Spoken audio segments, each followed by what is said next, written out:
Chapter 2, 158, Separation as Planned. Translator, Chibi General Editor, Chibi General. The crescent moon hangs high in the night sky as moonlight flowed down like water. Shang Xin Si stood on a boulder and gazed far away, her face filled with worry. Why has Brother He Tu still not returned? Did something happen? Xiaodi added. How could anything happen to him? Don't worry. Bai Ningbing leaned on a withered tree, wondering what Fang Yin was up to again. Minutes and minutes passed as Shang Xin Shi's brows furrowed while her worry kept increasing. Bai Ningbing also started feeling something amiss. Almost 8 minutes had passed. Did something really happen to Fang Yin? She didn't care about Fang Yuan's death. What she cared about was the Yang Gu on Fang Yuan. Anxiety grew in her heart. Half of this was because of Fang Yuan's disappearance. The other half was because of her own helplessness. As Fang Yuan's cultivation continued to advance, she found it incredibly difficult to deal with him and get the Yanggu. This meant that if Fang Yuan reneged on his promise, she had no way to deal with him. Bai Ningbing knew what kind of personality Fang Yuan had after traveling with him for so long. Fang Yuan's cultivation was nearing rank 3. The promised time was coming, and her heart was becoming increasingly fretful. The three discussed, and just when they decided to return to assist Fang Yin, he appeared in their sights on the mountain passage. Shang Xin.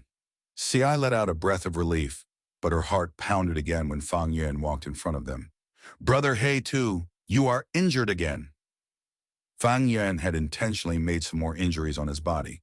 He drew in a breath of cold air. When you guys had just left, a green-haired zombie appeared. Fortunately, I ran quickly. We should leave immediately. It might still be chasing me. The three naturally didn't dare to stay any longer when they heard that and hastened their journey that very night. So far, Fang Yuan's objectives were achieved, and he behaved appropriately along the way. After crossing Mubei Mountain, they arrived at Shuangjiang Mountain. This mountain had 2 peaks separated by a deep ravine. The peaks were similar to each other and gave off a majestic aura. The four no longer had the caravan's protection now, so it seemed to take a lot more effort when they moved through the mountain. Fortunately, after crossing Shuangjiang Mountain, it was Shulei Mountain. Shulei Mountain had Zhaoclan and could not be considered to be a wild area since there were human inhabitants on it. The most dangerous part of the trade route was already over, so the danger had greatly decreased. Fang and Bai were wanted by Baiclan, so they didn't go to Zhaoclan. The four moved on relentlessly. After passing through Shulei Mountain, they continued to cross Qianku Mountain, Juren Mountain, Luzhao Mountain, crossing over 6 great mountains. During this time, Fang Yuan's cultivation advanced from rank 2 middle stage to peak stage. On the whole journey, they only stopped by some remote hamlets to replenish their supplies. As they neared Shangling Mountain, the mountain path became wider, and there were more people moving through the path. And finally, on this day, Shangliang Mountain finally appeared in their sights. Puff, that is Shangliang Mountain? Shang Xin Si put her hand on her forehead to shield her from the sunlight and looked at the horizon before letting out a breath of turbid air. Missy, we are almost there. Xiaodi laughed happily and excitedly shook Shang Xin Shi's arm. Bai Ningbing only looked and did not speak. We will go our separate ways when we arrive at Shangliang Mountain. Lady Zhang, I have paid your favor, Fang Yuan suddenly said. What? Xiaodi gasped, not having expected Fang Yuan to say that. She stood on the spot at a loss. Shang Xin. Xi's expression changed. Her eyelashes slightly trembled as she looked at Fang Yuan. These days, while Fang Yuan remained silent, he had already become a pillar of support for her. Now that he is leaving, Shang Xin Si immediately felt a sense of emptiness and loss. All things must come to an end.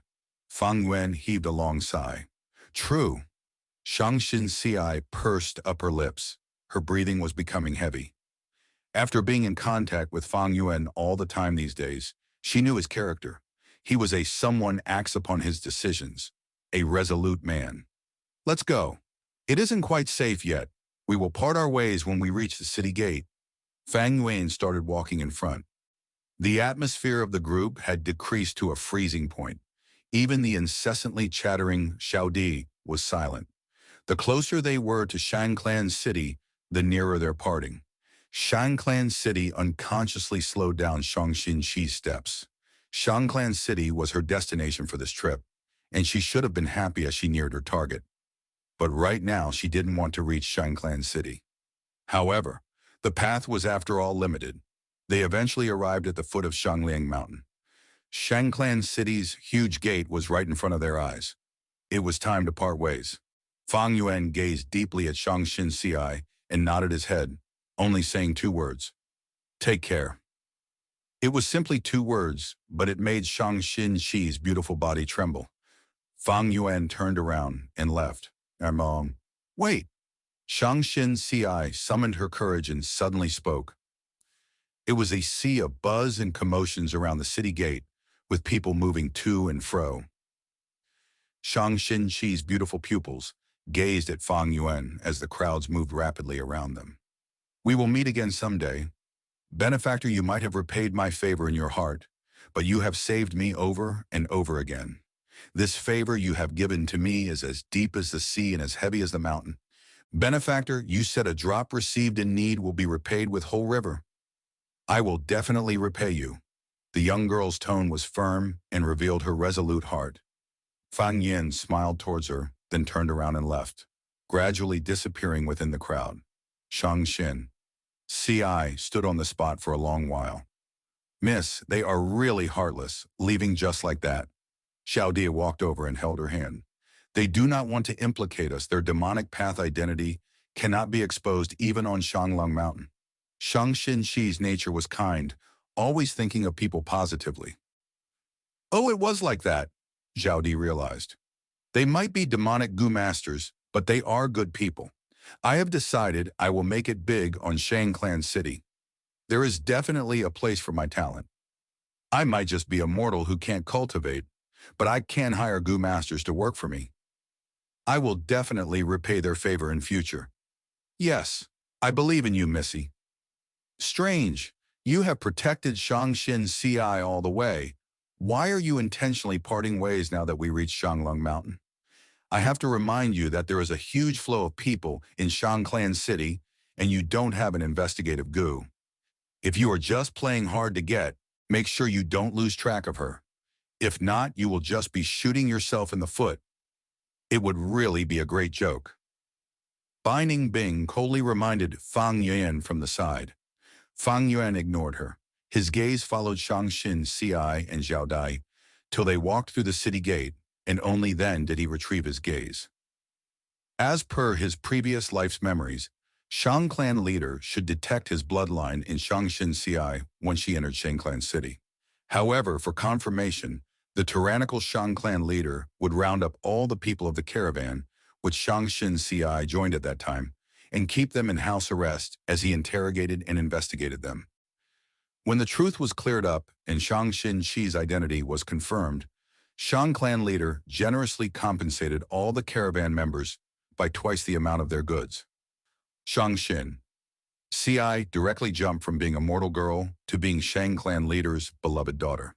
This event caused a sensation and became a popular conversation topic. And this is why Fang Yuan needed to part ways with Shangxin Ci.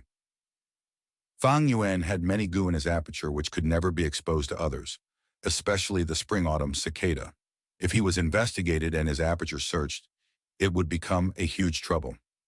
If it was an ordinary clan, Fang Yuan would have no worries because the clan leaders, who usually had the highest cultivation, would only be at rank 4 stage in such clans. However, Shang clan leader had rank 5 cultivation, and that wasn't even the highest cultivation here. There were supreme elders in the Shang clan possessing rank 6 cultivation. If they were to search Fang Yuan's aperture, the spring-autumn cicada would be discovered even if it hid deep within. Saying his farewell had another advantage. He would appear to have no desire or need anything from Shangxin Ci. This would deepen the impression of only repaying favor in her heart. Later, when he meets Shangxin Ci, he would definitely obtain her trust. Actually, the quickest way to form an inseparable relation to Shangxin Ci is through sexual relation. Fang Yuan could sense Shang Xin's CI had good feelings towards him. If he took her chastity, the future Shang clan leader would fall deeply in love with him. Fang Yuan might appear ugly, but the charisma he released already moved Shang Xin's heart. He knew Shang Xin's CI would not refuse him if he wanted it. But this way absolutely could not be carried out. If he did it, he would become Shang clan's son-in-law and would be bound to the chariot called Shang clan. Then Fang Yuan would no longer be able to do things his own way. His every movement would be watched by others, his hands and feet bound.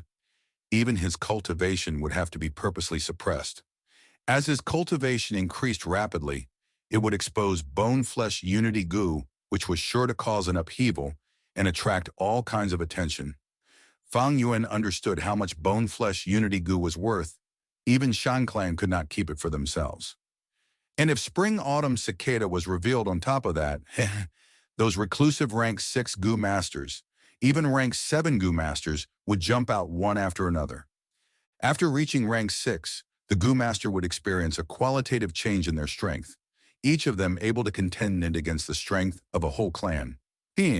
Once he had sexual relations with Shang Xin's CI, after Shang Xin's CI confirmed his identity, even if she was Shang clan leader, they would all come looking for Fang Yuan. Fang Yuan was moreover a demonic goo master with unknown origins. It was unavoidable for him to be investigated and interrogated. If he escaped, he would have to face Shang clan's pursuit and arrest warrant. This was a completely different concept from Bai clan's arrest warrant. Bai clan was in dire straits and didn't have enough strength, but Shang clan was one of the overlords of southern border. Fang Yuan would only have one way out if that happened. That was to escape from the southern border. Shang Yanfei was sitting cross-legged in the air, his whole body bathing in flames. The flames were scarlet like blood and were burning silently in the dark void. As the leader of Shang clan, he is occupied with clan affairs every day and does not have much time to cultivate. Even so, with his domineering aptitude and comprehension, he was able to cultivate to rank 5 upper stage and was only a step away from peak stage. Today's cultivation was about to end. The scarlet flames slowly dispersed and shrunk, finally changing back to long crimson hair on Shang Yanfei's head. Without the illumination from fire, darkness spread, becoming the sole master of the area. Suddenly, Shang Yanfei opened his eyes. His pupils were dyed color of blood, and his gaze shone like lightning as it pierced through the darkness. A new bloodline that originates from mine. How did this appear out of nowhere?